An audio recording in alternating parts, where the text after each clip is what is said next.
Hi everyone, welcome to the sociology class. I hope you all are doing good.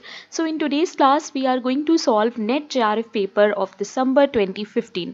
इस series में हम लोग सारे NET PYQ सॉल्व कर रहे हैं because these questions are really important. If you are preparing for NET exam तब भी ये important है and if you are preparing for any other exam, let's say GATE or CUET PG या कोई भी sociology का exam, RPSC, MPPSC, राइट किसी भी एग्जाम की अगर आप तैयारी कर रहे हैं जिसमें सोशोलॉजी ऑब्जेक्टिव टाइप है, जैसे बीपीएससी के ऑप्शनल में भी अब तो आने लगा है, सो ये सीरीज आपको उसमें हेल्प करेगी. ठीक है, 2015 जून का पेपर मैंने ऑलरेडी करवा दिया है. दिसंबर का कंप्लीट होने के बाद मैं आप लोगों को 2015 का जो पीडीएफ है क्लास का वो अपलोड करके इस टेलीग्राम पे दे दूंगी. सो make sure that you join this Telegram, क्योंकि पीडीएफ आपको यहीं पे मिलेगा. ओके एंड जो भी क्वेश्चंस हैं जिसमें मैं डाउट लिखती हूँ वो मैं डाउट क्लास लास्ट में करूंगी. उसमें सारे डाउट वाले क्वेश्चंस हम लोग एक साथ डिस्कस करेंगे. ठीक है, 30 डेज के अंदर अंदर मेरा ये एम है कि मुझे ये सीरीज कंप्लीट करनी है एंड आई होप कि मैं कर पाऊंगी. सो प्लीज गाइस कमेंट जरूर करना है एंड मुझे बताना if you are preparing for June 2025 attempt. अभी जो आपका एग्जाम होने वाला है 20 जून के आसपास, जो भी इसकी तैयारी कर रहे हैं प्लीज़ कमेंट करना. किसी और एग्जाम की अगर प्रिपरेशन कर रहे हो तो भी मुझे कमेंट में बताना. ठीक है, क्योंकि that is the only way to interact. यही एक तरीका है मेरा जानने का कि कौन से बच्चे कौन से एग्जाम की प्रिपरेशन कर रहे हैं. ठीक है, and that is the only source of motivation that I get, क्योंकि यहाँ पर 2 वे कम्युनिकेशन नहीं है. मैं सिर्फ स्क्रीन को देख के पढ़ाती हूँ, अपलोड करती हूँ. सो अगर कॉमेंट्स आएंगे आपसे इंटरेक्शन होगा, so that way it will really help me in my work. Okay, so start करते हैं. आज हम लोग 50 क्वेश्चन सॉल्व करेंगे और कल हम लोग बचे हुए जो 75 क्वेश्चंस है वो सॉल्व करेंगे. नाउ पुराने पेपर्स जो थे, जो पुराना पैटर्न था उसमें 125 क्वेश्चंस आते थे. ठीक है, तो जैसे जैसे हम लोग आगे बढ़ेंगे जो अभी का पैटर्न है वो आ जाएगा. ओके, सो स्टार्ट करते हैं class. Now, here is question number 1. Sociology is considered as what? Normative science, objective science, general science, not a science at all. Now, this question was as it is copy pasted in your CUET PG exam. इस बार का जो 2025 का CUET PG exam था उसमें ये question आया था. बस इन्होंने क्या किया था कि इन्होंने नॉट साइंस एट ऑल की जगह इन्होंने सोशल साइंस लगा दिया था और यहाँ पर इन्होंने एक कन्फ्यूजन क्रिएट कर दिया. देखो कभी कभी गाइस ऐसा भी होता है कि एनटीए बहुत ज़्यादा अनफेयर होता है. बहुत बार ऐसा हुआ है कि एनटीए ने बहुत से क्वेश्चंस गलत बना दिए और फिर उन्होंने उसको सही भी नहीं किया, उन्होंने उसको ड्रॉप भी नहीं किया. ठीक है, तो ये चीज़ मान के चलो कि क्वेश्चंस ऐसे भी आ सकते हैं जहाँ पर 3-4 मार्क्स तुम्हारे फालतू के वेस्ट होंगे. ठीक है, मैं बहुत ऑनेस्टली बता रही हूँ क्योंकि जो मेरा एक्सपीरियंस रहा है अभी तक, मैंने जिस तरह की चीज़ें देखी हैं एनटीए में, तो वो ऐसा करते हैं. तो पहले से ये चीज़ अपने माइंड में रखो कि मुझे ज़्यादा से ज़्यादा क्वेश्चन सही करके आने हैं, ताकि अगर 3 से 4 क्वेश्चंस ऐसे होते भी हैं जहाँ पर प्रॉब्लम होगी, जहाँ पर मार्क्स जा सकते हैं, है ना, सही होते हुए भी एनटीए कभी कभी गलत उसको कर देता है, तो इस तरह की चीज़ें होती हैं एग्जाम में. सो उसके लिए करना क्या है, उसके लिए जो बाकी के क्वेश्चंस आएंगे जो सही आएंगे वो आपको करेक्ट करके आने हैं. ठीक है, अब देखो यहाँ पे क्या है प्रॉब्लम. 4 तो नहीं होगा because it is not a science at all. Normative science भी नहीं होगा. कंफ्यूजन यहाँ पे है ऑब्जेक्टिव साइंस और जनरल साइंस में. सीयूईटी पीजी में इन्होंने क्या किया था कि इन्होंने 4th में सोशल साइंस भी डाल दिया था. अब यहाँ पर एक थिंकर आते हैं जिनका नाम है रॉबर्ट बस्टेड, तो मैं तुम लोगों को दिखाती हूँ. आंसर जो होगा वो यहाँ पर जनरल साइंस होगा. ठीक है, जो आंसर की मैं नेट ने आंसर दिया था वो जनरल साइंस था. ओके, बट ऑब्जेक्टिव साइंस क्यों हो सकता है मैं वो भी बताती हूँ. देखो, सोशल ऑर्डर एक बुक है जिसमें रॉबर्ट बस्टेड ने कुछ बातें बोली. उन्होंने फीचर्स डिफाइन किए हैं सोशोलॉजी के. तो उन्होंने कहा सोशोलॉजी एक इंडिपेंडेंट साइंस है, सोशोलॉजी एक प्योर अप्लाइड साइंस है, साइंस ऑफ जनरलाइजेशन बोला और सोशल साइंस भी बोला. ठीक है, तो सीयूईटी पीजी में सोशल साइंस ऑप्शन में था, तो वहाँ पर अगर जिन स्टूडेंट्स ने सोशल साइंस या ये देखो जनरल साइंस टिक किया था तो उनको मार्क्स मिलने चाहिए थे, राइट. सो एनटीए ने मार्क्स नहीं दिए. अब देखो यहाँ पर लिखा है कि sociology is a positive discipline. So positive discipline कौन सा होता है? पॉजिटिविटी मतलब कि हम चीज़ों को ऑब्जेक्टिवली देख रहे हैं, राइट. सो ऑब्जेक्टिव साइंस भी इस लॉजिक से हो सकता है, बट यहाँ पर जो करेक्ट ऑप्शन है वो जनरल साइंस है क्योंकि एज इट इज़ यहाँ से मैच हो रहा है. बट सीयूईटी पीजी में इन्होंने ऐसा नहीं किया. सीयूईटी पीजी में इन्होंने सोशल साइंस भी दे दिया, जनरल साइंस भी दे दिया और आंसर इन्होंने जो सही बताया वो कौन सा था? Normative science. तो ये इन्होंने गड़बड़ कर दी. एनटीए ऐसा करता है. ठीक है, अच्छा इसका स्क्रीनशॉट ले लो या फिर पीडीएफ में दूंगी तो इस पार्ट को जरूर रीड करना क्योंकि क्वेश्चन इस तरह से रिपीट होते हैं गाइस. ओके, और पुराने पेपर्स से मोस्टली रिपीट होते हैं. Okay, now question number 2, very easy question. The concept of positivism was coined by which one of the following? Karl Marx, C.H. Cooley, Auguste Comte या फिर Emile Durkheim. What will be the correct answer? Positivism किसने coin किया है? The correct answer is C, that is August Comte. Easy question है तो ये चीज़ याद रखना।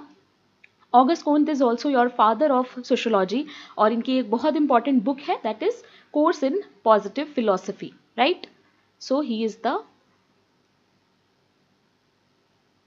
Father of sociology, okay. और इन्होंने कौन सी बुक में इसको कॉइन किया है, तो इन्होंने कॉइन किया है course in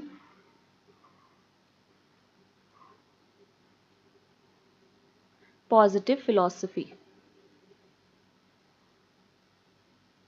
okay. Now those student who are giving NET exam या फिर गेट एग्जाम, तो एक इग्नू सीरीज मैंने बनाई थी, वो भी आप लोगों को जरूर से देखनी है। बहुत सारे क्वेश्चंस हैं जो उससे बनते हैं। IGNOU notes are highly important for all sociology objective type paper, even UPSC के लिए भी इग्नू इंपॉर्टेंट है। So make sure that you watch that series also. उसमें बहुत अच्छे क्वेश्चन है जो मैंने खुद बनाए हैं, वो न्यू टाइप ऑफ क्वेश्चन है, ओके। अच्छा, टॉपिक वाइज के लिए भी तुम लोगों को बहुत ज़्यादा डिमांड है कि मैम टॉपिक वाइज क्वेश्चन करवाइए, तो मैं बहुत जल्द टॉपिक वाइज सीरीज भी स्टार्ट करूंगी जिसमें मैं टॉपिक वाइज आपको पढ़ाऊंगी, जैसे यूनिट 1 यूनिट 2 है ना, इस तरीके से। और वो सेम चीज़ आपको ऐप पे भी मिलेगी, सारे questions free of cost app पे भी अपलोड होंगे, ठीक है। तो अगर तुम लोगों को वैसी फील लेनी है एग्जाम लाइक, क्योंकि ऑनलाइन एग्जाम है, तो वहाँ पे ऐप के थ्रू तुम लोग बैठ के टाइम के अकॉर्डिंग मॉक वगैरह दे सकते हो, ओके। ना पॉजिटिविज्म की अगर हम बात करें तो पॉजिटिविज्म क्या होता है? पॉजिटिविज्म एक तरह का अप्रोच है। क्या है? एक तरह का अप्रोच, एक तरह का method in sociology, perspective in sociology, कुछ भी कह सकते हो, ठीक है। इसका मतलब होता है that we can study society by using the scientific method, यानी हम लोगों को सोसाइटी को कैसे पढ़ना चाहिए? बाय यूजिंग साइंटिफिक मेथड, ठीक है। स्टडी सोसाइटी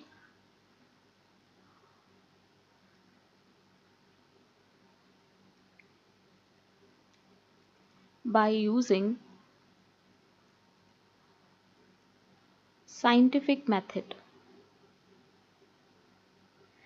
और ऑगस्ट कोंत ने ना एक चीज के बारे में बात की है, that is OEC। He talks about this. Now what is OEC? He says अगर हमें सोसाइटी को पढ़ना है तो हमें 3 चीजें अप्लाई करनी पड़ेंगी। पहला है ऑब्जर्वेशन, अगर हमें चीजों को साइंटिफिकली पढ़ना है, ठीक है। ई से है एक्सपेरिमेंटेशन,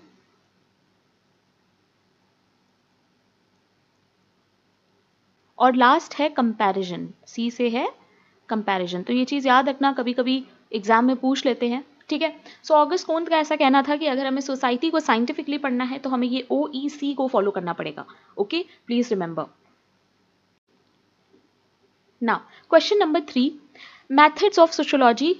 इसमें से कौन से हैं जो मेथड ऑफ सोशोलॉजी हो सकते हैं? Ideal method, statistical method, comparative method, या फिर all of the above? The correct answer here is 4। जिन्होंने 4 आंसर दिया, वेरी गुड। ये सारे ही मेथड्स हैं जो हम लोग सोशोलॉजी में पढ़ते हैं, ठीक है। आइडियल टाइप का जो कॉन्सेप्ट है वो ही है एक्चुअली आइडियल मेथड, जिसको हम लोग पढ़ते हैं वेबर के कॉन्सेप्ट में, ठीक है। मैं बहुत जल्द ये सब शॉर्ट वीडियोस बना के आपको पढ़ाऊंगी सो दैट आपका सारा रिविजन हो जाए, ओके। वैसे भी मैंने नेट के अकॉर्डिंग प्लेलिस्ट बना दी है, तो अब उसको मैं धीमे धीमे अपडेट करती रहूंगी। सो आइडियल मेथड में हम लोग क्या करते हैं? आइडियल टाइप बनाते हैं, ठीक है।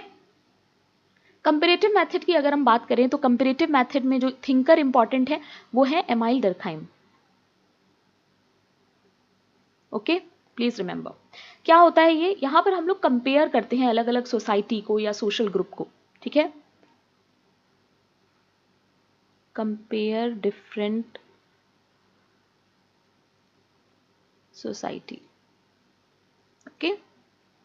नाउ स्टैटिस्टिकल मेथड क्या होता है? स्टैटिस्टिकल मेथड वो होता है जहां पर हम लोग कोई न्यूमेरिकल डेटा को यूज करके कुछ ना कुछ करते हैं, जैसे कि कोई स्टैटिस्टिकल टेक्निक हो गई, राइट। सो वो हो जाएगा हमारा स्टैटिस्टिकल मेथड। रिसर्च में हम लोग स्टैटिस्टिकल मेथड को देखते हैं, राइट। यूज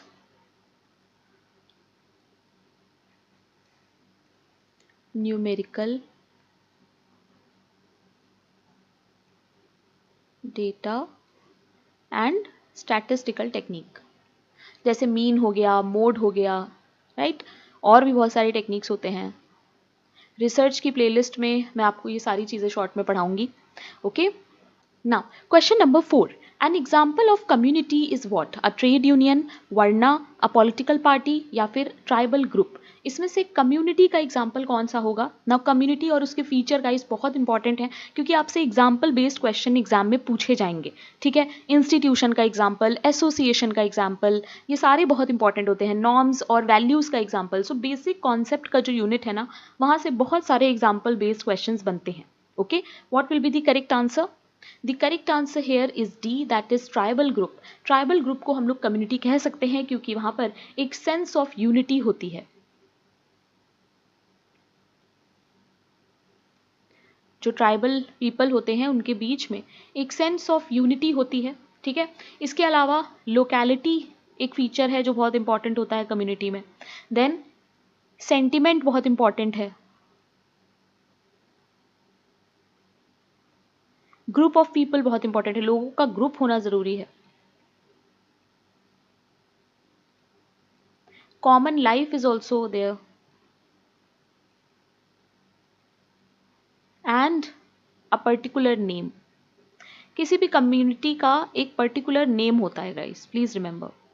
ओके, ये सारे फीचर्स आपको याद रखने हैं, एग्जाम में आते हैं। ओके, अच्छा देखो मैंने यहाँ पर ऐड भी कर दिए हैं, locality, sentiment, group of people, common life, particular name, ये सब पढ़ लेना। ओके, जब पीडीएफ दूंगी तो ये सब चीजें रिवाइज करने के लिए बहुत आपको हेल्प करेंगी। ओके ना, क्वेश्चन नंबर 5 अगेन देखो एग्जाम्पल से है कि सोशल इंस्टीट्यूशन का एग्जाम्पल क्या है? Caste, family, marriage, all of these. So we all know यहाँ पर ऑल ऑफ दीज होगा क्योंकि कास्ट भी एक सोशल इंस्टीट्यूशन होता है। नाउ ये समझने के लिए you have to first understand कि सोशल इंस्टीट्यूशन क्या होता है ना। थोड़ा सा यहाँ पे अभी देख लेते हैं कि सोशल इंस्टीट्यूशन क्या होता है। देखो, social institution systems with in a society that govern human interaction. Social institutions कौन से होते हैं? जो हमारे इंटरेक्शन को गवर्न करते हैं, ठीक है, हमारे नॉर्म्स, वैल्यूज और बिहेवियर को शेप करते हैं। These encompass a wide range of domain जैसे फैमिली, एजुकेशन, रिलीजन, इकोनॉमी, ये सारे ही हैं जो हमारे नॉर्म्स, वैल्यू, बिहेवियर को शेप करते हैं। एजुकेशन से हमें नॉर्म्स देखने को मिलते हैं, फैमिली के कुछ नॉर्म्स होते हैं, राइट, रिलीजन में बहुत से नॉर्म्स होते हैं। अच्छा, इनके कुछ इंपॉर्टेंट फंक्शंस भी होते हैं, देखो socialisation, regulation, resource etcetera etcetera, ये सब मैं आपको पढ़ाऊंगी, ठीक है। एग्जांपल्स देख सकते हो, फैमिली और educational institution. Okay, in depth मैं आपको बताऊंगी सोशल इंस्टीट्यूशन क्या होता है, उसके फीचर्स क्या है, ये सब हम लोग पढ़ेंगे। Okay, now, question number 6. The book Social Structure of Values was written by M.N. Srinivas, Radha Kamal Mukherjee, S.C. Dubey या फिर Yogendra Singh. So, Social Structure of Value is a very important book written by Radha Kamal Mukherjee. Please remember, books and authors तो बहुत important हैं, जितने thinkers आपके syllabus में हैं उनकी बुक्स आपको पता होनी ही चाहिए। ओके, देखो यहाँ पर मैंने ऐड भी कर दी है, तो जब तुम लोग रिवाइज करोगे पीवाईक्यू तो तुम लोगों को इस तरीके से सारा सॉल्यूशन मिल जाएगा, right. So it will help you. देखो हर क्वेश्चन में सॉल्यूशन मैंने नहीं ऐड किया है, बट मैं कोशिश करूंगी कि ऐप में जो हम लोग क्वेश्चंस करेंगे वहां पे मैं सॉल्यूशन ऐड कर दूंगी so that you guys can read that. Okay, वैसे तो पीडीएफ से रीड करोगे तो ज़्यादा बेटर है, छोटे छोटे क्वेश्चन में इतना रिक्वायरमेंट नहीं होता है, इसीलिए मैं वहीं पे पेन से मार्क कर देती हूँ। ओके, नाउ क्वेश्चन नंबर 7 देखो, who among the following defined social structure as. इसमें से कौन सा थिंकर है जिसने सोशल स्ट्रक्चर की ये डेफिनेशन हमें दी है? Abstraction from the concrete population and its behaviour, the pattern और नेटवर्क और system of relationships obtaining between actors in their capacity of playing roles relative to one another. C Wright Mills, S F Nadel, H Gerth या फिर R K Merton. What will be the correct answer? So this is a famous quotation given by S.F. Nadal. Please remember S.F. Nadal की कुछ ही important quotations और books हैं वही exam में आती हैं। ओके, सोशल स्ट्रक्चर के टॉपिक में एनीवे हम इनको पढ़ते हैं, तो देखो इनकी जो फेमस बुक है इसका नाम याद रखना है तुम लोगों को, the theory of social structure, 1957 में आई थी। प्लीज ईयर भी याद रखना क्योंकि क्रोनोलॉजी के क्वेश्चन एनटीए बहुत देता है, और इसी में इन्होंने देखो सोशल स्ट्रक्चर की ये डेफिनेशन दी थी। साथ ही 3 की एलिमेंट्स की ये बात करते हैं। सो कौन से वो सोसाइटी के 3 इंपॉर्टेंट एलिमेंट्स हैं, यहाँ से क्वेश्चन बन सकता है। Group of people, institutionalise rule, institutionalise pattern of interaction. Please remember ये 3 चीजें आपको याद रखनी है जिसके बारे में एस एफ नाडल ने बोला है। Okay, now, question number 8. Who said that social change was the result of natural process of adaptation? किसने कहा था कि जो social change है वो natural process of adaptation का result है? Darwin, Spencer, Karl Marx, Hegel. What will be the correct answer? The correct answer is B, that is Spencer. ये बहुत फेमस कोटेशन है स्पेंसर का, जिसमें ये कहते हैं कि सोशल चेंज इसीलिए होता है क्योंकि जो ऑर्गेनिज्म है वो हमेशा अपने इन्वायरमेंट के हिसाब से अपने आप को चेंज करते रहते हैं, इन्वायरमेंट की चीज़ों को अडेप्ट करते रहते हैं, राइट। इनका idea of evolution is very very important, survival of fittest is very important, right.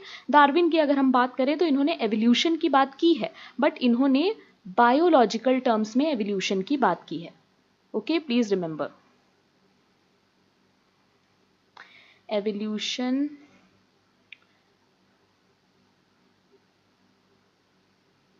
in biological terms. Okay, now Karl Marx के बारे में यू ऑल नो, बहुत सारे इंपॉर्टेंट चीज़ों के बारे में ये बात करते हैं, but in context of social change he says कि किस तरीके से जो सोशल चेंज है वो क्लास स्ट्रगल की वजह से आएगा, राइट, रेवोल्यूशन आएगा, ना कि नेचुरल एडेप्टेशन की वजह से आएगा, राइट।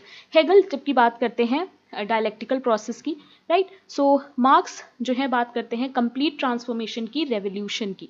इनके हिसाब से सोशल चेंज तभी आएगा जब सोसाइटी में रेवोल्यूशन आएगा, ठीक है, क्लास स्ट्रगल होगा। हेगल किसके बारे में बात करते हैं? हेगल बात करते हैं डायलेक्टिकल प्रोसेस की, कि चेंज कब आता है, जब एक थेसिस होता है, एक एंटी थेसिस होता है और दोनों के बीच में सिंथेसिस होता है, राइट। सो डायलेक्टिकल प्रोसेस की ये बात करते हैं।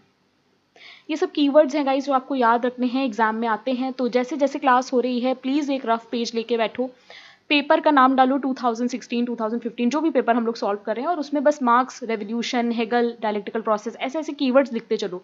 इससे पता है क्या होगा, इससे एग्जाम में अगर कोई ऐसा कीवर्ड बेस्ड क्वेश्चन फंस जाता है तो तुम लोगों को वो चीज़ याद आ जाएगी और तुम लोग सही टिक कर दोगे, ठीक है। पूरी तरह से देखो, थ्योरी की नॉलेज होना इस एग्जाम में ज़रूरी नहीं है, बट कीवर्ड्स आपको पता होने चाहिए, थिंकर किस बारे में बात करता है ये सब आपको पता होना चाहिए, okay. Line to line thinkers को आपको नहीं कवर करना है क्योंकि यहाँ पे आपको आंसर्स नहीं लिखने हैं, राइट। नाउ क्वेश्चन नंबर 9, कुछ इंपॉर्टेंट बुक्स हैं, ऑथर्स हैं, एंड हमें इसको मैच करना है। The correct answer here is B, तो हम लोग मैच कर लेते हैं। देखो, वाइट कॉलर क्राइम बुक जो है वो लिखी है सीरेट मिल्स ने, it is a very famous book, please remember. Ruling class book जो है वो लिखी है मॉस्का ने, this is also a very important book. Social structure book लिखी है जीपी मुर्डॉक ने, and social structure of a planned city, इसके बारे में बात की है किसने? विक्टर डिसूजा ने, राइट। तो थोड़ा बहुत अभी हम लोग देख लेते हैं। देखो, व्हाइट कॉलर बुक आएगी तो सीरेट मिल्स है, बट अगर व्हाइट कॉलर क्राइम आएगा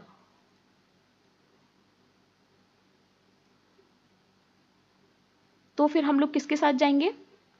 I hope you all no it is Sutherland. ये भी एग्जाम में आता है, लास्ट पेपर में, जून वाले पेपर में भी हम लोगों ने देखा, बहुत रिपीटेड क्वेश्चन है, कई बार रिपीट होता है, ठीक है। तो ये चीज़ ध्यान रखना। इसके अलावा ये जो पहली बुक है दैट इज़ वाइट कॉलर, इसमें ये बात करते हैं अमेरिकन मिडिल क्लास के राइज का, ठीक है। सो इस बुक में इन्होंने क्या बात की है? Rise of American middle class, okay, please remember. Now next book जो है द रूलिंग क्लास, जो कि लिखी है मॉस्का ने, इसमें ये बात करते हैं पॉलिटिकल एलीट के बारे में। नाउ पॉलिटिकल एलीट कौन होते हैं? जो पॉलिटिक्स की वजह से एक एलीट की तरह बन जाते हैं, ठीक है, टॉप क्लास जिसको हम लोग कह सकते हैं। Now social structure by GP Murdock is very important book. इन्होंने एक्चुअली इसमें फोकस किया है किनशिप और फैमिली पे। तो जब हम लोग किनशिप पढ़ते हैं, फैमिली पढ़ते हैं, वहाँ पर ये बुक आती है, रिपीट होती है, इसलिए बहुत इंपॉर्टेंट है, ओके। कभी कभी ना आपसे क्वेश्चन में ये भी पूछ सकते हैं कि इस बुक ने किस चीज़ पे फोकस किया है, तो आपको ये भी पता होना चाहिए, ठीक है। Social structure of a planned city, जो कि विक्टर डिसूजा की बुक है, इन्होंने इस पे अर्बनाइजेशन पे फोकस किया है, okay. Please remember all these points, okay. So कोई भी पीवाईक्यू अगर तुम लोग सॉल्व कर रहे हो तो तुम लोगों को इस तरीके से ही उसे पढ़ना चाहिए, थोड़ी एक्स्ट्रा नॉलेज भी लेते चलो, राइट, क्योंकि सिर्फ आंसर टिक कर देना और क्वेश्चन रट लेना उससे हेल्प नहीं होगी, ओके। क्वेश्चन नंबर 10 देखो, again concepts and authors. So militant and industrial society जो है, it is a famous typology given by Herbert Spencer. Then little community के बारे में रेडफील्ड ने बात की है। मैकेनिकल एंड ऑर्गेनिक सॉलिडारिटी के बारे में बात करते हैं Emile Durkheim. And Gemeinschaft and Gesellschaft is a famous concept of Tonnies. ये चारों कॉन्सेप्ट बहुत ज़्यादा इंपॉर्टेंट हैं गाइस, प्लीज़ अगर एग्जाम में आएगा तो गलत मत करना, ईजी टॉपिक्स हैं, ठीक है। The correct answer here will be C. So militant and industrial society actually में क्या है, देखो ये कहते हैं कि मिलिटेंट सोसाइटी वो होती है जो डिफेंस और कॉन्क्वेस्ट के अराउंड होती है, ठीक है। इंडस्ट्रियल सोसाइटी कौन सी होती है, जो इकोनॉमिक कॉपरेशन, सोशल कॉपरेशन पे बेस्ड होती है, ठीक है, प्लीज रिमेंबर। सो अगर हम लोग कीवर्ड ध्यान रखें तो मिलिटेंट में हम लोग क्या कह सकते हैं, defence and conquest, okay, right. और अगर हम लोग इंडस्ट्रियल के बारे में बात करें तो इंडस्ट्रियल में ही से इकोनॉमिक कॉपरेशन, सोशल कॉपरेशन, ये सब आता है इंडस्ट्रियल में, ठीक है, economic and social cooperation, okay. Now next is little community. So little community में रेडफील्ड ने 4 इंपॉर्टेंट फीचर्स दिए हैं गाइस, यहां से क्वेश्चन आता है कौन कौन से हैं वो फीचर। पहला फीचर बताओ, पहला फीचर है स्मॉलनेस, ये एग्जाम में आता है क्वेश्चन, ओके। दूसरा फीचर लिटिल कम्युनिटी का इन्होंने क्या दिया है, डिस्टिंक्टिवनेस।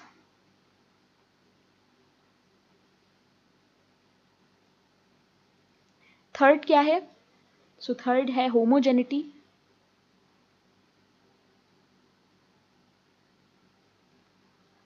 फोर्थ वेरी इंपॉर्टेंट जो कि है सेल्फ सफिशिएंसी। नाउ एग्जाम में आपसे ऐसे पूछते हैं कि इसमें से एक हटा के कुछ और लगा देंगे, ठीक है, और आपसे कहेंगे चलो बताओ कौन सा सही है कौन सा गलत है, ठीक है। तो ये चीज याद रखना, फीचर्स ऑफ लिटिल कम्युनिटी।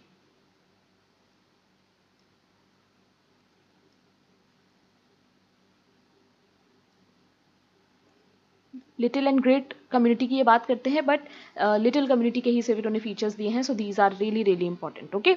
ना मैकेनिकल ऑर्गेनिक सॉलिडारिटी मैं आपको बहुत अच्छे से एक्सप्लेन कर चुकी हूँ, ठीक है, तो ये मैं दोबारा एक्सप्लेन नहीं करूंगी। ऑलरेडी पहले की क्लासेस में भी मैंने आपको पढ़ाया और मैंने अलग से भी सॉलिडारिटी पे क्लास ले रखी है, तो प्लीज़ उसको देखना। जेमिनी शाफ्ट और जेसल शाफ्ट की अगर हम बात करें तो यहाँ पर आपको ये चीज़ याद रखनी है, टोनिस बात करते हैं, अगर जेमिनी है तो जेमिनी का एक्चुअली में मीनिंग है इंग्लिश में कम्युनिटी, तो ये एम से तुम लोग याद कर सकते हो, ठीक है, क्योंकि एग्जाम में आता है। जेसल शाफ्ट को इन्होंने सोसाइटी बोला था, तो यानी अगर कम्युनिटी सोसाइटी के फीचर्स पढ़ लोगे तो ये वाला टॉपिक भी तुम्हारा प्रिपेयर हो जाएगा, okay. Now, question number 11, Sociology of Economic Life is authored by Weber, Parson, Merton या Smelser. The correct answer here is D, guys. Please remember it is Smelser.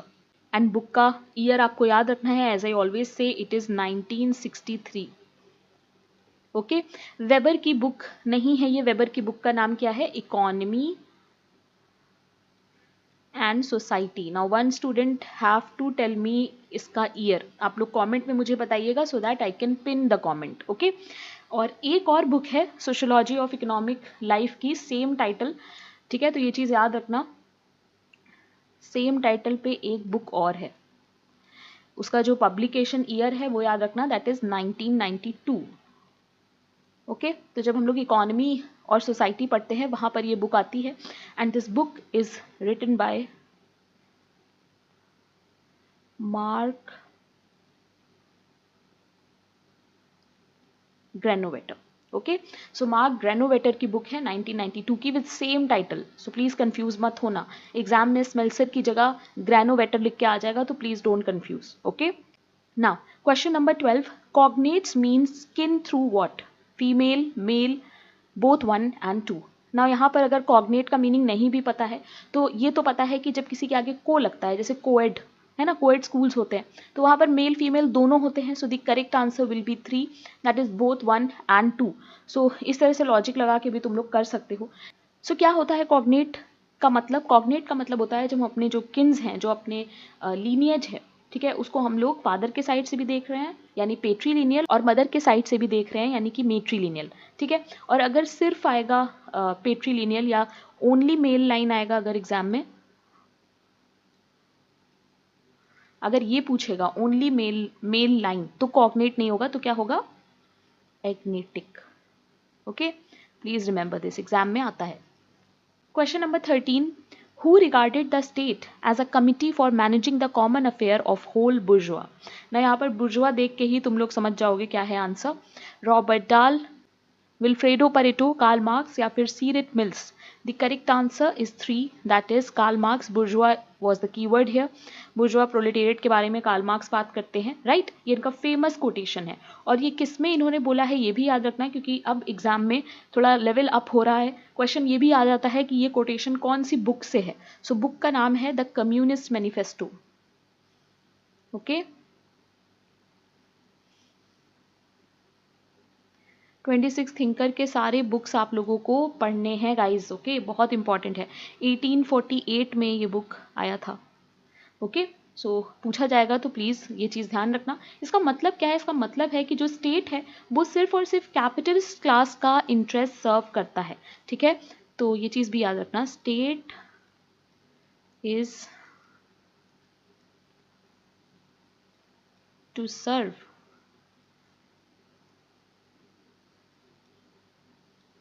Interest of bourgeois. Bourgeois कौन है? Capitalist class. Okay, please remember. Question number 14. A biological being is transformed into a social being with the help of the following. एक biological being social being में transform किसकी मदद से होता है? Socialization, resocialization, desocialization, anticipatory socialization. What will be the correct answer? The correct answer is A. Easy question. Socialization ऐसा process है जिससे जो biological being है वो social being में convert हो जाता है. और सबसे important first हमारा जो सोशलाइजेशन एजेंट है वो क्या है? Primary socialisation, that is family. Okay, and please remember this is a continuous process. ये भी एग्जाम में आता है. ठीक है, सोशलाइजेशन सिर्फ और सिर्फ ऐसा नहीं है कि चाइल्डहुड तक रहेगा. It is a continuous process till you die. हमेशा हमारा जो सोशलाइजेशन है वो चलता रहता है. ठीक है, तो एग्जाम में आता है, ये याद रखना, continuous process. Okay, now question number 15. which of the following is not an agency of socialization? इसमें से कौन सा है जो सोशलाइजेशन का एजेंसी नहीं है? इसको हम लोग सोशलाइजेशन का एजेंसी नहीं मान सकते यहाँ पे. फैमिली, पीयर ग्रुप, पुलिस या फिर school. So the correct answer is 3, that is police. Police को हम लोग क्यों यहाँ पे रिमूव कर सकते हैं? क्योंकि ये है एक agency of social control, right? वैसे तो ये सब भी हो सकती है सोशल कंट्रोल की एजेंसी, बट बेसिकली इंपॉर्टेंट जो यहाँ पे है वो यही है. ठीक है, so we can say it is agency of social control. कभी कभी ऐसे क्वेश्चंस गाइज आते हैं और मैंने देखा है जितने भी स्टूडेंट्स हैं वो इसी तरह के क्वेश्चंस गलत करके आते हैं जो सबसे इजी होते हैं. ठीक है, आपको बस एलिमिनेट करना होता है और बेस्ट सूटेड ऑप्शन हमेशा चूज करना होता है. नाउ क्यों है पुलिस? क्योंकि it enforce rules, laws, right?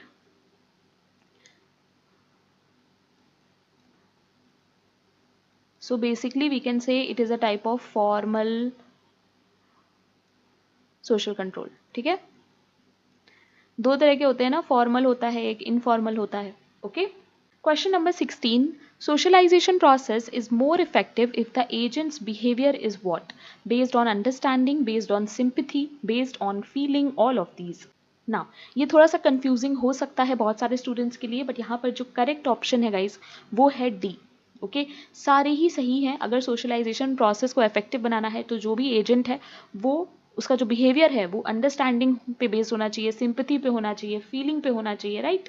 ना इससे क्या होगा? सो दैट लर्नर्स का जो नीड्स है, सिचुएशन है, उसको समझा जा सके, है ना? इमोशनल और सपोर्ट, केयर और इमोशनल सपोर्ट दिखाने के लिए सिंपैथी बहुत इंपॉर्टेंट हो जाती है, राइट? और फीलिंग्स का होना भी बहुत इंपॉर्टेंट है. So D is the correct answer here. Okay, now question number 17. Among the following, who says that social stratification is functional necessity of the society? किसने कहा था ये कि social stratification जो है वो functional necessity है सोसाइटी का? Yogendra Singh, Andre Beteille, R Collins या फिर Kingsley Davis? What will be the correct answer? The correct answer is 4, that is Kingsley Davis. Davis and Moore की हम लोग already theory पढ़ते हैं, so it is a easy question, right? They have given us the functionalist perspective of social stratification, theory of social stratification जिसको हम लोग कह सकते हैं, right? So the correct answer is 4. Question number 18. Caste based stratification is what? Ascribed, achieved, open, neither open nor close. What will be the correct answer? Caste क्या हो सकता है स्ट्रैटिफिकेशन के बेसिस पे? The correct answer is A. हम लोग cast को change नहीं कर सकते, राइट। संस्कृताइजेशन के थ्रू हम लोग अपना जो यू कैन से सोसाइटी में पोजीशन है उसको इंक्रीज कर सकते हैं, बट जो हमारा स्ट्रक्चरल चेंज है वो नहीं होगा। सो कास्ट हमेशा अस्क्राइब्ड होता है, हमेशा याद रखो ये चीज। अच्छा, what do you mean by ascribed? यानी कि बेस्ड ऑन बर्थ, ठीक है, प्लीज रिमेंबर दिस। ओके, अच्छा, क्लोज्ड भी हो सकता है, we can also say that it can be closed also. Closed का मतलब क्या है? That there is no social mobility, social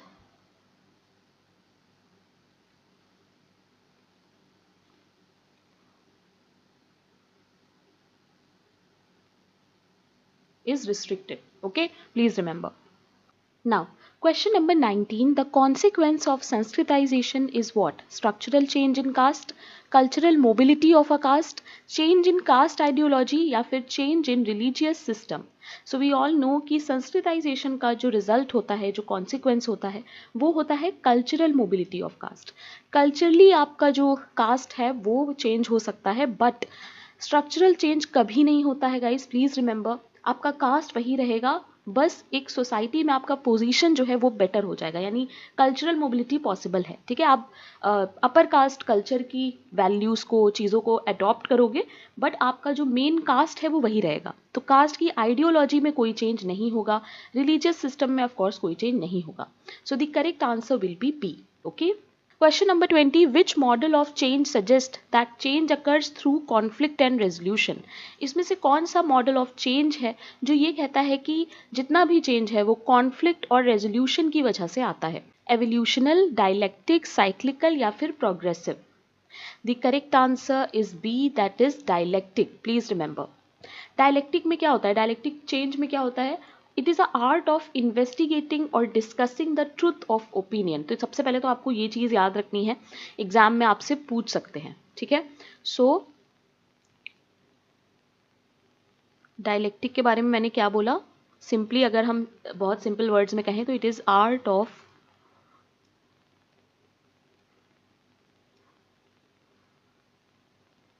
investigating और डिस्कसिंग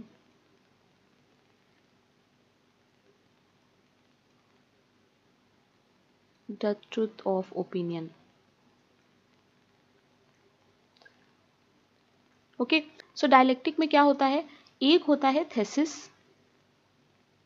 ठीक है, और एक होता है एंटीथेसिस।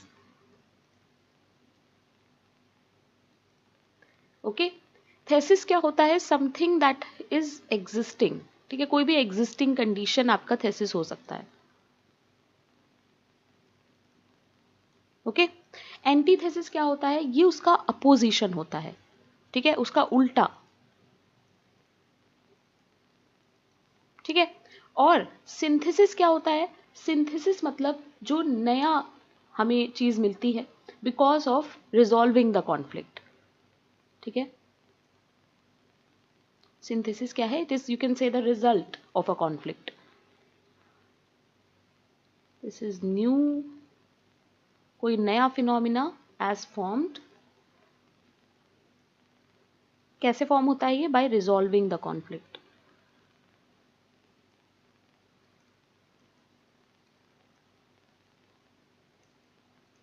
ओके, सो ये चीज याद रखना। डायलेक्टिक में क्या होता है? एक थेसिस होता है, एक एंटीथेसिस होता है, ठीक है, और इन दोनों के बीच में स्ट्रगल होता है and we get synthesis, right. So इस चीज को ही हम लोग कहते हैं डायलेक्टिक। ओके, जो भी चेंज आता है वो क्या होता है? डायलेक्टिक। ओके, उसे हम लोग डायलेक्टिक कहते हैं मॉडल ऑफ चेंज को। एंड इसके सपोर्टर हेगल हैं, यू ऑल नो। मैं आपको पढ़ाऊंगी dialectical materialism and all that, वो सारी चीजें बहुत इंपॉर्टेंट हैं, एग्जाम में आती हैं। Okay, question number 21, who is odd one among the following social thinkers of social change? इसमें से कौन सा थिंकर है जो ऑड वन है? सो ऑड वन आउट के क्वेश्चंस भी आते हैं। Julian Steward, Auguste Comte, Karl Marx, Saint Simon. कौन सा इसमें से थिंकर है जो सोशल चेंज में नहीं आएगा? The correct answer is A, that is Julian Steward. जिन्होंने ए आंसर दिया, वेरी गुड। कौन है ये Julian Steward? So Julian Steward is a American anthropologist, please remember this. Okay, he is American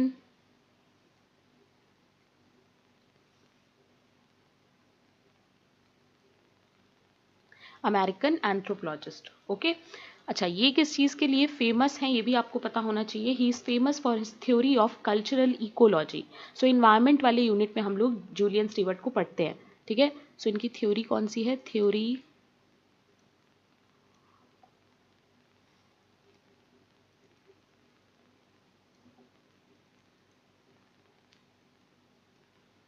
theory of cultural ecology, ठीक है।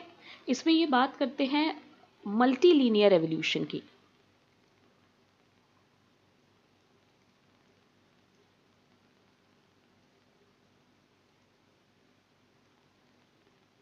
क्या होता है ये multi linear evolution?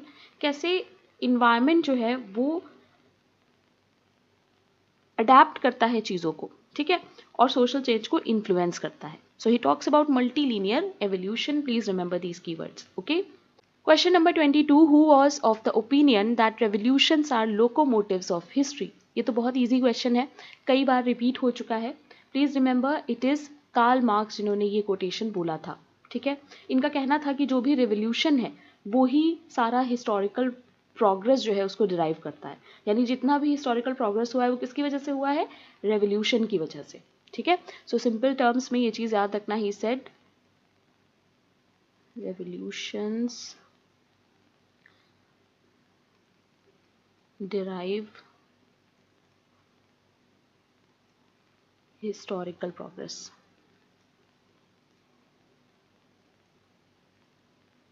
Okay,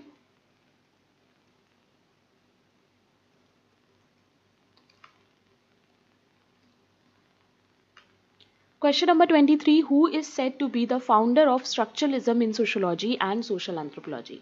structuralism का founder कौन है? गाइज इस तरह के क्वेश्चंस आते हैं, so make sure that you remember these facts कि कौन किसका फाउंडर है। Okay, Anthony Giddens, C Wright Mills, Claude Levi Strauss, Althusser या फिर AR Radcliffe Brown? What will be the correct answer? The correct answer is B, that is Levi-Strauss. Please remember, Claude Levi-Strauss is a founder of structuralism. Okay. Question number 24. Who has given the binary classificatory system in context of the study of human mind? Sigmund Freud, H. Hyman, Claude Levi-Strauss या फिर Malinowski? What will be the correct answer? The correct answer is C, binary classificatory system के बारे में Claude Levi straws बात करते हैं अपने structuration theory में, right. Question number 25, who has classified roles as pivotal, sufficiently relevant and peripheral in the theory of social structure? किसने roles को ऐसे डिफाइन किया है? तीन तरह के रोल, पाइवेटल, सफिशिएंटली रेलेवेंट और peripheral. SF Nadel, GP Murdock, Talcott Parson या फिर Herbert Spencer? The correct answer is A, that is SF Nadel. Please remember. Now क्या है ये, प्लीज ये भी देख लो। इनकी बुक में ही इन्होंने ये बताया है, एक ही इनकी फेमस बुक है जो आप लोग को याद रखनी है in your social structure topic, the theory of social structure. Okay, तीन इंपॉर्टेंट रोल्स की ये बात करते हैं। पाइवेटल रोल्स कौन से होते हैं? जो बहुत इंपॉर्टेंट होते हैं, सेंट्रल होते हैं, क्रूशियल होते हैं सोशल स्ट्रक्चर की फंक्शनिंग के लिए। सफिशिएंटली रिलेवेंट रोल कौन से होते हैं? इंपॉर्टेंट होते हैं बट बहुत ज़्यादा मेन नहीं होते हैं, सेंटर में नहीं होते हैं, ठीक है। पेरिफेरल रोल कौन से होते हैं? जो लेस इंपॉर्टेंट होते हैं, ठीक है। ये चीज़ें याद रखना, एग्जाम में आ सकती हैं। Okay, this classification helps to understand how different roles contribute differently to the stability and organization of society. यानी ये सारे रोल्स जो है किस तरीके से स्टेबिलिटी में, सोसाइटी के और ऑर्गेनाइजेशन में हेल्प करते हैं, ठीक है। सो इन्होंने ये इंपॉर्टेंट क्लासिफिकेशन दिया था that you have to remember. Question number 26, कुछ इंपॉर्टेंट वर्क्स हैं, author and we have to match them. Structural anthropology is a famous book of Levi Strauss. Levi Strauss के बहुत सारे कीवर्ड्स हैं जो आपको याद रखने हैं, जैसे इन्होंने स्ट्रक्चरलिज्म को डेवलप किया था, हिडन स्ट्रक्चर की ये बात करते हैं, ठीक है। कैसे जितने भी सोसाइटी के अलग अलग पार्ट्स हैं वो साथ में आते हैं, ठीक है, और किस तरीके से स्ट्रक्चर बनता है, ये सारी बातें लेवी स्ट्रॉस करते हैं। इसके बाद structure and function in primitive society is a famous book of AR Radcliffe Brown, जो कि एक फंक्शनलिस्ट थिंकर है, right. Theory of social structure, famous book of SF Nadel, अभी हम लोगों ने देखा था। टाइप्स ऑफ रोल की ये बात करते हैं इस बुक में, जो कि थे पाइवेटल, सफिशिएंटली रेलेवेंट, पेरिफेरल, अभी हम लोगों ने देखा है, राइट। गोल्डन बो is a famous book by James Fraser, जिसमें ये फोकस करते हैं रिलीजन और मैजिक पे, ठीक है। ये कंपेयर करते हैं अलग अलग मैजिक को, अलग अलग रिलीजन को, सो कंपैरेटिव स्टडी इन्होंने की है इसमें, ठीक है। The correct answer is 3। Please remember guys, अगर थोड़ी भी बुक आपको पता है तो आप इस तरह के क्वेश्चंस कर लेंगे और ये बुक्स रिपीट होती हैं। Okay, question number 27, in explaining his view on division of labour दरखाइम invoked wish theory. Now ये वाला क्वेश्चन जो है ये बहुत बार आ चुका है, अभी लेटेस्ट पेपर जो हुआ था 2024 आई गेस, वहां पर ये क्वेश्चन पूछा गया था दोबारा। Darwinian principle, Marxian principle, canon principle, Spencer principle, what will be the correct answer? The correct answer is A. Please remember, Emile Durkheim का जो डिवीजन ऑफ लेबर है वो कौन सी थ्योरी के साथ जाता है? सो डार्विनियन प्रिंसिपल के साथ जाता है। ठीक है, इसमें क्या था, इन्होंने बात की है सर्वाइवल ऑफ फिटेस्ट की बायो में, और इसी चीज़ के बारे में दरखाइम ने सोशली बात की है। ठीक है, कि कैसे सोसाइटी जो है वो इवॉल्व होता है from simple to complex form. Okay, but इस बारे में इन्होंने बायोलॉजी में बात की है डार्विनियन ने, कि कैसे सिंपल से कॉम्प्लेक्स की तरफ जाता है। ठीक है, ये चीज़ याद रखना। डिवीजन ऑफ लेबर थ्योरी की अगर हम बात करें तो ये कहते हैं पॉपुलेशन डेंसिटी जैसे जैसे बढ़ेगा सोसाइटी में कंपटीशन बढ़ेगा, नीड फॉर स्पेशलाइजेशन बढ़ेगा और लास्ट में डिवीजन ऑफ लेबर आएगा। सो क्या मैंने बोला? पॉपुलेशन डेंसिटी जैसे जैसे बढ़ेगा वैसे वैसे क्या होगा? कंपटीशन सोसाइटी में बढ़ेगा। ओके, और जब कंपटीशन बढ़ेगा तो नीड होगी स्पेशलाइजेशन की।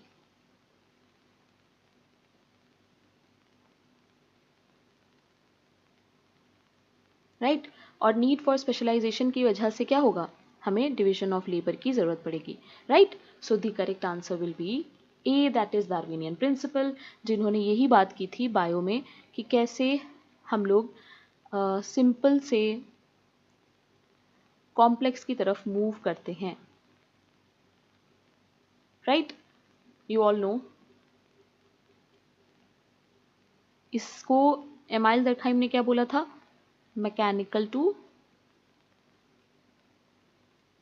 organic. Okay, so the correct answer will be A. Now question number 28, whose name is associated with Verstehen approach? Verstehen approach के साथ किसका name associated है? एमाइल दरखाइम, एफ्टोनिस, मैक्स वेबर या फिर सुमनर? So the correct answer here is C, that is Max Weber. We all know Verstehen जो है वो एक जर्मन टर्म है। प्लीज रिमेंबर, इसका मतलब क्या है जर्मन टर्म का? इसका मतलब है अंडरस्टैंडिंग या फिर टू अंडरस्टैंड। ओके, ये चीज़ याद रखना। सो वर्स्टहिन में ये बात करते हैं कि कैसे हम लोगों को इम्पैथी लानी चाहिए। ठीक है, जो भी स्टडी हम लोग कर रहे हैं, जिस बारे में भी हम लोग स्टडी कर रहे हैं, तो उसके सोशल एक्शन को समझने के लिए हमें उसके पॉइंट ऑफ व्यू से चीज़ों को देखना पड़ेगा। ठीक है, सो एक्टर के शू में we have to walk to understand things better. Right, so putting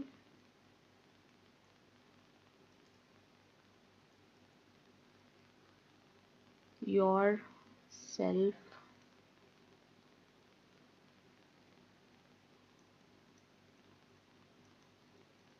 in actor shoe। तो जो भी आप स्टडी कर रहे हैं उनके शूज में जाके आपको स्टडी करना पड़ेगा, समझना पड़ेगा चीज़ों को। ठीक है, अच्छा, किस चीज़ की अंडरस्टैंडिंग की बेसिकली ये बात करते हैं? तो ये कहते हैं meaning and motives.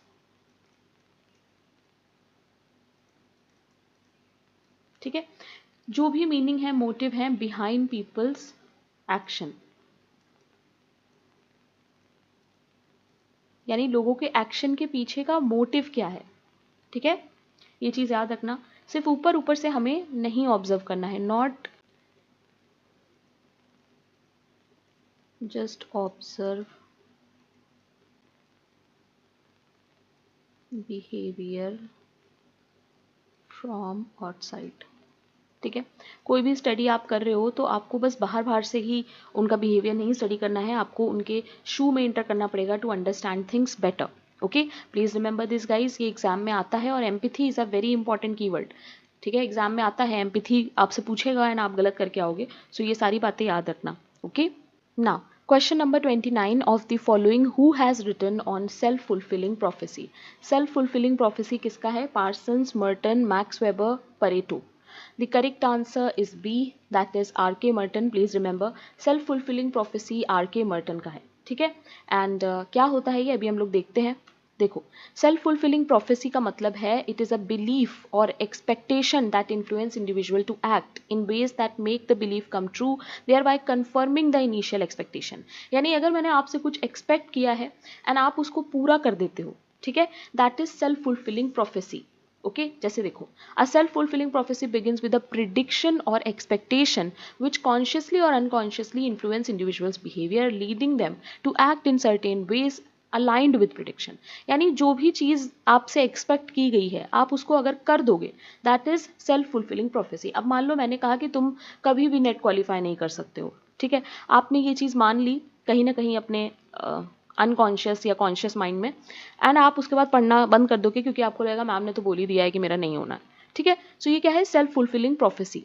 Okay, now this behavior can then shape the environment or circumstance to fulfill the original expectation, creating a cycle where beliefs directly or indirectly cause their fulfillment। Okay, देखो, bank failure during the great depression, false rumours suggesting banks were running out of money caused behaviour in individual that led to bank actually running out of money. तो ये एक rumour था कि bank जो है वो out of money हो रहे हैं, तो लोगों ने एक्चुअली में उसमें से मनी निकालना स्टार्ट कर दिया एंड उसको आउट ऑफ मनी कर दिया। So this is self fulfilling prophecy, ठीक है। नाउ ये कॉन्सेप्ट सेम होता है just like your this Pygmalion effect, जिसको हम लोग फिलोसफी में कहते हैं, ठीक है। Our actions other belief, our action our belief, ठीक है, ये चीज याद रखना। Question number 30, who has classified religion and magic as sacred and science as unholy. Now यहाँ पर काफ़ी स्टूडेंट्स जो हैं वो कंफ्यूज होंगे। Morgan, Malinowski, Radcliffe Brown, Emile Durkheim. आपको लगेगा कि सेक्रेड प्रोफेन की थ्योरी दरखाइम ने दी है, सो यहाँ पे करेक्ट आंसर दरखाइम होगा, but no guys, the correct answer here will be Malinowski. Okay, Malinowski ने कहा था कि religion and magic as sacred and science as unholy. Okay, तो ये चीज़ याद रखना। Now, question number 31, who among the following has considered human society as a moving equilibrium? किसने सोसाइटी को मूविंग इक्विलिब्रियम कहा था? मूविंग इक्विलिब्रियम मतलब जो हर समय मूव करता रहता है, ठीक है। Parsons, Merton, Weber, none of these. The correct answer is A, that is Talcott Parson, please remember. इन्होंने कहा था that society is always balancing different forces. इनका कहना था कि सोसाइटी जो है ना वो हमेशा बैलेंस में खुद को लाने की कोशिश करती रहती है। जैसे देखो, कोविड आया था, इतना ज़्यादा अनसर्टिनिटी थी, इतनी ज़्यादा प्रॉब्लम्स आ गई थी सोसाइटी में, राइट, बट धीमे धीमे क्या हुआ, हम लोग वापस से हम लोगों ने उस चीज़ को स्टेबलाइज कर दिया, है ना, एडजस्ट हो गए, चेंज हो गए और इक्विलिब्रियम सोसाइटी में आ गया। तो यही सब बात करते हैं पार्सन्स। ओके, ना question number 32, who has classified action in logical and non logical categories. ये मैंने अभी कुछ इसी सीरीज की क्लास में आपको बताया था, logical and non logical actions, और मैंने इस पर एक वीडियो भी बना रखा है I guess. Max Weber, Talcott Parson, Pareto, GH Mead. The correct answer is C, that is Vilfredo Pareto. Please remember, Pareto का ही ये कॉन्सेप्ट है और ये बहुत ज़्यादा इंपॉर्टेंट है, एग्जाम में यहाँ से क्वेश्चन आते ही हैं, ठीक है। अच्छा, एक चीज़ और याद रखना, विल्फ्रेडो परेटो की जो बुक है उसका नाम है द माइंड एंड सोसाइटी, ये भी पूछी जाती है, ठीक है, द माइंड एंड सोसाइटी। ये कब आई थी, तो ये आई थी 1916 में। अब यहाँ पर ना GH मीट की भी एक बुक है जो इसी के जैसा टाइटल है, तो इसको भी गलत मत करना। इनकी बुक का जो नाम है वो है माइंड, सेल्फ एंड सोसाइटी, ठीक है। तो देखो, दोनों बुक काफ़ी मिलती जुलती हैं, इसलिए बच्चे गलत कर देते हैं, तो तुम लोग ऐसी गलती मत करना, ठीक है। 1934 की बुक है ये, ठीक है, please remember.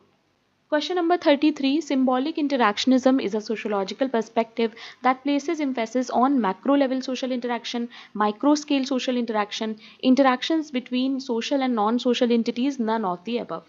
What will be the correct answer? Symbolic interactionism एक ऐसा social perspective है जिसमें हम लोग किस में फोकस करते हैं, आपको ये बताना है। The correct answer is B of course, क्योंकि हम लोग माइक्रो सोशल इंटरेक्शन पे यहाँ पे फोकस करते हैं, right, face to face interaction, लोग कैसे मीनिंग और सिंबल्स क्रिएट करते हैं, ये सारी चीज़ें हम लोग इसमें देखते हैं। ब्लूमर हैं, GH मीड हैं, गॉफमैन हैं, ये सारे सिंबॉलिक इंटरेक्शनिज्म पर्सपेक्टिव में आते हैं। So it is always micro, please remember. Question number 34, who made a distinction between class in itself and class for itself to reflect the movement from class potential self-awareness to actual self-awareness? What will be the correct answer? Karl Marx, Dahrendorf, Kozer या फिर Collins? क्या होगा correct answer? The correct answer is A, that is Karl Marx. Please remember, class in itself और class for itself के बारे में Karl Marx बात करते हैं, ठीक है, इसमें बहुत सारी चीज़ें हैं जो आपको पता होनी चाहिए, तो मैं आपको एक शॉर्ट वीडियो में क्लास इन इटसेल्फ और क्लास फॉर इटसेल्फ पढ़ाऊंगी। ठीक है, सो अभी के लिए बस ये क्वेश्चन याद रखो कि class in itself, class for itself के बारे में बात किसने की है? कार्ल मार्क्स ने। Okay, please remember. Now, question number 35. Considering both conflict and consensus are two sides of same coin, who felt that handling both and faces was difficult? Dahrendorf, Coser, Simmel या फिर Karl Marx? किसने कहा था कि जो conflict है, consensus है, दोनों two sides of same coin है, सो दोनों ही इंपॉर्टेंट है according to this thinker? What will be the correct answer? The correct answer is A, that is Derendorf. Please remember, Derendorf की book है Class and Class Conflict in Industrial Society. Okay, this is a very very important book. Class and Class Conflict in Industrial Society.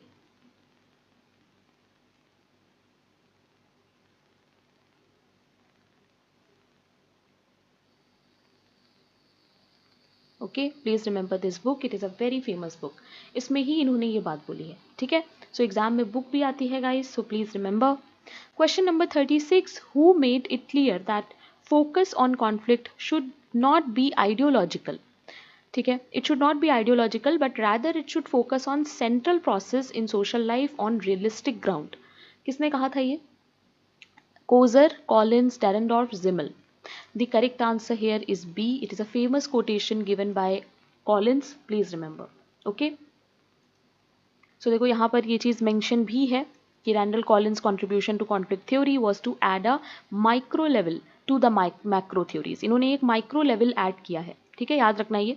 He demonstrated that stratification organizations are grounded in interaction of everyday life. He distinguished conflict from its ideological ground and focused on its realistic ground. Okay, please remember. Question number 37. The book The Idea of Social Science has been written by Winch, Redfield, Lauch, Malinowski. ज़्यादा famous book नहीं है इसलिए इस बार repeat हो सकती है। The correct answer is winch, please remember. Okay, पुराने PYQs में ये बुक काफ़ी रिपीट हुई है। Question number 38. The concept of intersubjectivity has been used in the writings of which sociologist? Edmund Husserl, Peter Berger, Harold Garfinkel या फिर Alford Schutz? इंटरसब्जेक्टिविटी का मतलब क्या होता है? इंटरसब्जेक्टिविटी का मतलब है कि कैसे हम लोग जो अंडरस्टैंडिंग है उसको शेयर करते हैं हमारे सोशल इंटरेक्शन में। ठीक है, जैसे कि लेट्स से अगर मैं अपने फ्रेंड से कोई मूवी के बारे में डिस्कस कर रही हूँ एंड मैं उसको एक वर्ड यूज़ करूँ कि प्लॉट ट्विस्ट ऐसा था, मुझे ये एक्सप्लेन करने की ज़रूरत नहीं होगी सामने वाली पार्टी को कि प्लॉट ट्विस्ट क्या होता है। ठीक है, सो this is called inter subjectivity, यानी दोनों के बीच में एक शेयर्ड अंडरस्टैंडिंग है जो इंटरेक्शन के समय पे यूज़ होती है। राइट, सो इसके बारे में बात किसने की है? इसके बारे में बात की है एल्फर्ड शुट्स ने। Please remember. Question number 39. The difference between value judgment and value reference has been given by Herbert Spencer, Max Weber, Carl Mannheim या फिर A.R. Radcliffe Brown. What will be the correct answer? The correct answer is C, that is Max Weber. Value judgement का मतलब क्या होता है? Value judgement का मतलब होता है हमारे पर्सनल ओपिनियंस। ठीक है,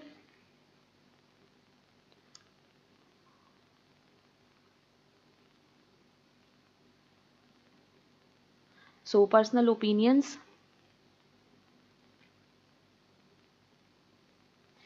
based on one's belief.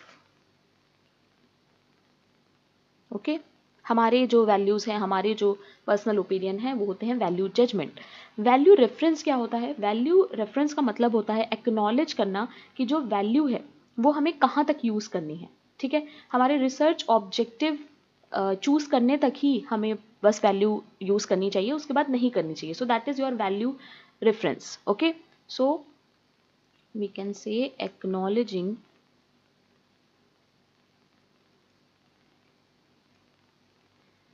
value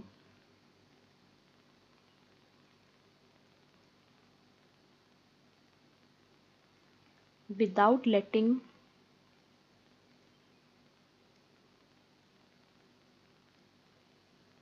affect objective of research या फिर without letting them affect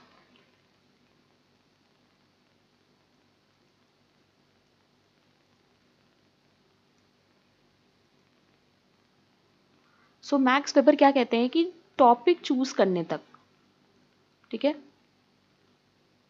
topic choose करने तक ही हमें वैल्यू यूज करनी चाहिए, उसके बाद हमें वैल्यू नहीं यूज करनी चाहिए। ओके, सो ये चीज ध्यान रखना। Now, question number 40, using multiple methods of data collection in same area of interest is known as what? Field research, ethnography, triangulation, variation. What will be the correct answer? So the correct answer, of course, it's C, triangulation. Triangulation भी CUET PG exam में आया था, same इसी तरह का question था। सो देखो किस तरीके से क्वेश्चंस जो है वो रिपीट होते हैं। नेट के PYQs बहुत इंपॉर्टेंट हैं सारे ही एग्जाम के लिए, ठीक है। ट्रायंगुलेशन क्या होता है? ट्रायंगुलेशन का मतलब होता है जब हम लोग मल्टीपल मेथड्स यूज करते हैं डेटा कलेक्शन के लिए, ठीक है, for same area of interest, यानी किसी एक स्टडी को जो आप कर रहे हो उसके लिए आप multiple method of data collection use कर रहे हो। Okay, that is your triangulation. Question number 41, in order to qualify as a random sample, the researcher must pretest the subject, must conduct pilot study, 100 people must be selected, every member of population must have an equal chance of being selected. So यहाँ पर random sample की बात हो रही है, यानी कि probability sampling की बात हो रही है। So the correct answer will be 4, यानी कि हर population के member के पास equal chance है select होने का। That is your probability sampling. Okay, now probability sampling के types आपको याद रखने हैं, एग्जाम में आते हैं। तो कौन कौन से होते हैं? सिंपल रैंडम हो गया, और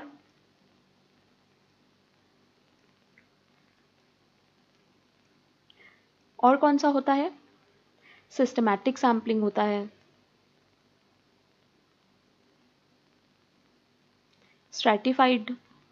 ये सब आपको याद रखना है क्योंकि इन्हीं सब से ही आप क्वेश्चंस को सॉल्व कर सकते हो। और 1-2 मार्क्स गाइस बहुत ज़्यादा रोल प्ले करते हैं, JRF आपका रह जाता है 1-2 मार्क्स से। सो प्लीज़ ये सारी चीज़ें लाइटली मत लेना कि ये तो ईजी है, ठीक है। क्लस्टर के 2 पार्ट होते हैं, वो भी प्रोबेबिलिटी में आते हैं, एक तो एरिया और दूसरा मल्टी स्टेज, ठीक है। सो ये कौन से हैं? ये हैं प्रोबेबिलिटी सैम्पलिंग। नाउ कोई एक स्टूडेंट मुझे कमेंट में नॉन प्रोबेबिलिटी सैम्पलिंग बताना सारे, ठीक है, तो मैं आपका कमेंट जो है वो पिन कर दूंगी। अच्छा, और कोई भी करेक्शन होगा गाइस किसी भी क्वेश्चन में तो वो आपको पिन कमेंट में ही मिलेगा। Okay, now question number 42, who at first use survey method in social science research? सबसे पहले सर्वे मेथड किसने यूज किया था? चार्ल्स बूथ, विलियम जे गुरे, मोजर या फिर Jahoda? The correct answer is A, that is Charles Booth. Please remember, इनका famous work भी तुम लोग याद रख सकते हो, that is life and labour of people in London.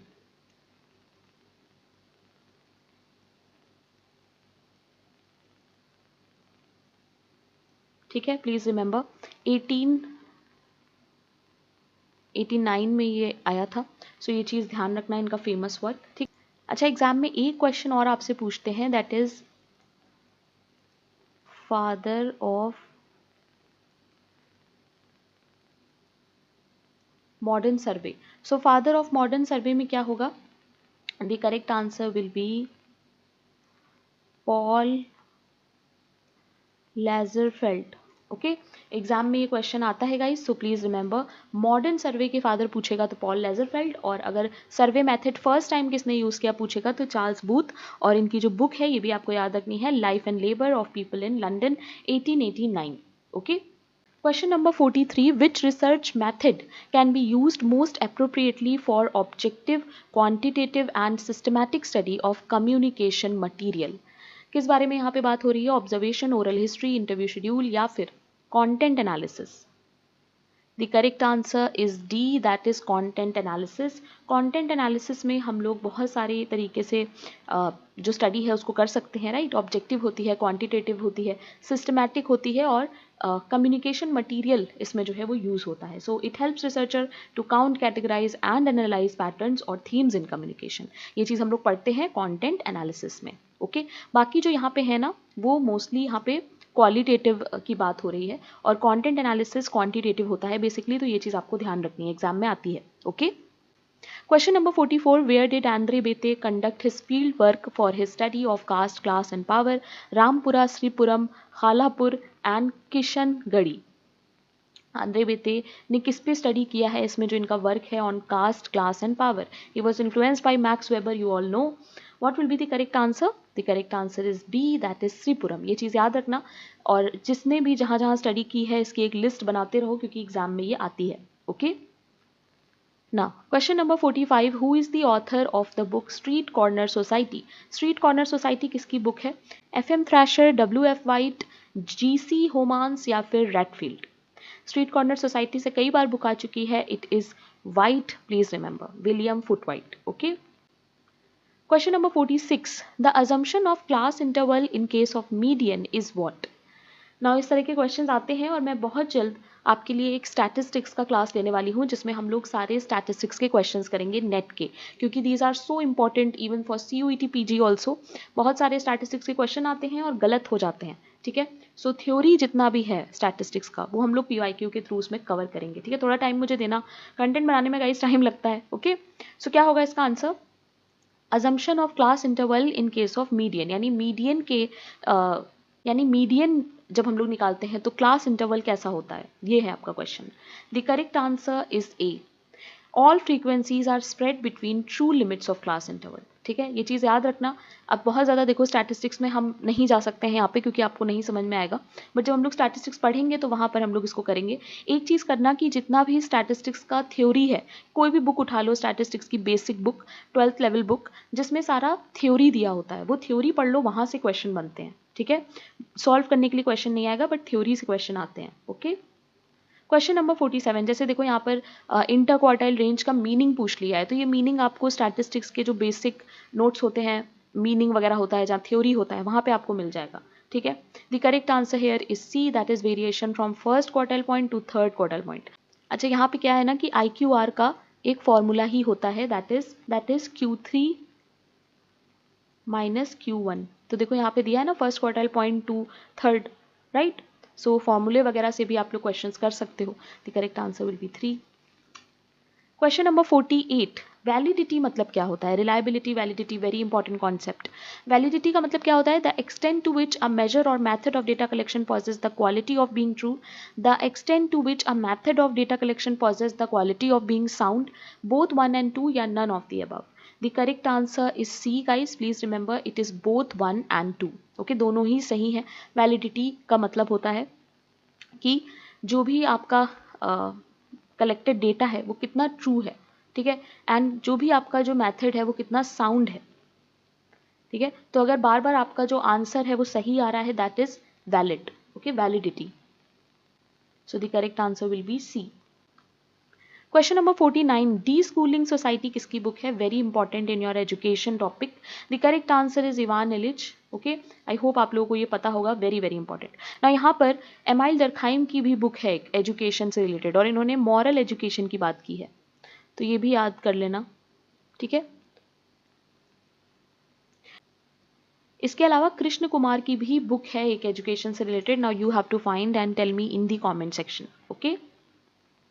Question number 50. Who insisted that the interpretative process and the context in which it is done are the vital elements of person's use of meaning and formation?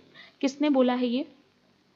Mead, Pareto, max weber या bloomer? Now guys, यहाँ पर बहुत सारे students जो है Mead में और bloomer में कंफ्यूज होंगे, बट ये लिटरली याद कर लो कि ये कोटेशन जो है वो ब्लूमर की है. ठीक है. बहुत सारे ऐसे PYQ में तुम लोगों को डेफिनेशंस मिलेंगे जिसको तुम लोगों को याद ही करना पड़ेगा. ठीक है. क्योंकि जब दोनों थिंकर सेम तरह की बात कर रहे होते हैं ना, तो थोड़ा कन्फ्यूजन हो जाता है. Then that way you have to learn the definition also. अगर आपको ऐसे क्वेश्चन सॉल्व करने हैं तो आपको कुछ चीज़ें लर्न करनी ही पड़ेंगी, याद करनी ही पड़ेंगी, right. So that's it for today guys. कल हम लोग 65 क्वेश्चन सॉल्व करेंगे और दिसंबर 2015 का पेपर सॉल्व हो जाएगा. उसके बाद मैं 2015 का पेपर जो है उसका PDF आपको टेलीग्राम पे शेयर कर दूंगी. Okay, let me know in the comment section आप लोग किस एग्जाम की तैयारी कर रहे हो, सो दैट मैं कंसिस्टेंट रहूँ इस सीरीज में, क्योंकि स्टूडेंट्स की तरफ से जब फीडबैक नहीं आता है, जब रिप्लाई नहीं आता है, so I don't get motivated, right. So मुझे मोटिवेट रखो, मुझे बताते रहो ताकि मैं काम करती रहूँ, right. So don't forget to subscribe if you are a sociology student. If you are watching me for the first time तो सब्सक्राइब कर लेना. सारा मैंने प्लेलिस्ट देखो बना दिया है अच्छे से यूनिट वाइज, तो इसको देख लेना.